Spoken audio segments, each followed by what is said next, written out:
What's going on, everybody? Anthony here with Apex Off-Road, back again with another video. Today we're going to be going over differential drop spacers. So when it comes to a diff drop, a lot of people don't understand when they will need a diff drop. So I'm here to kind of explain that. It's very straightforward, very simple. 3 inch is about max. I say 2.5 and over. Can't hurt. It's going to do more good than harm. But usually about 2.5 to 3 inches and over, you're going to want a differential drop. So what happens is, as you raise the truck, your CV axles go, connect to your wheels. So what happens is they're connected by axles like this.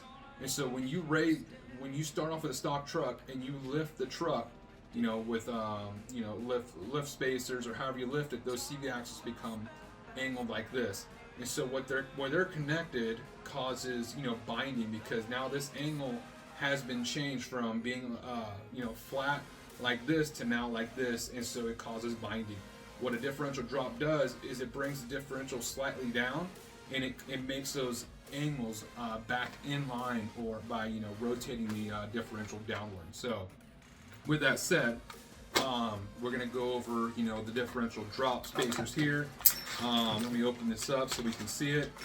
But this is a RevTech, I believe. They started using plastic spacers, which is nothing wrong with that.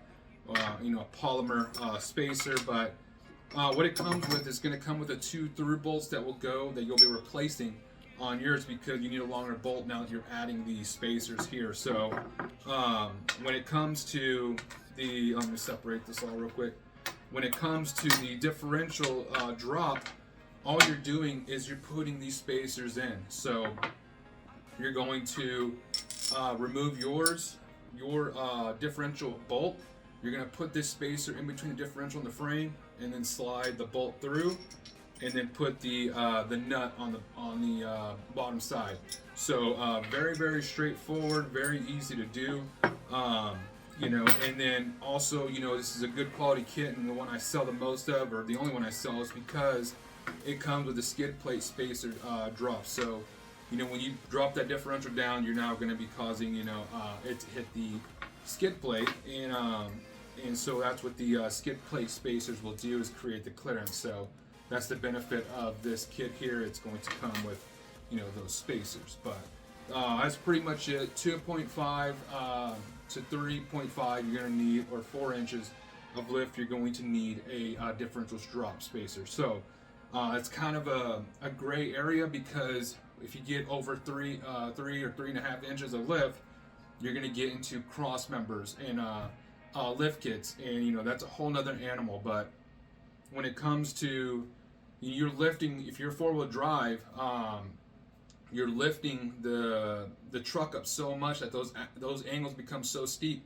Well, then that differential has to come way down, and that's what cross member kits do. You are cutting the frame or notching out the frame, because the differential is going to come down, and the axle from the transfer case to the differential is now going to be blocked by the frame. So the frame has to be notched or cut out completely, but it's also being reinforced by a new cross member. So keep that in mind when you get into the bigger lift kits. That's when the bracket kits come into play, and where the cross member is going to have to be cut out and reinforced. So we could go over that. If you want me to, I can go over how that works and why it's happening. But I kind of explained it very vaguely there. But either way, that is the differential drop for you.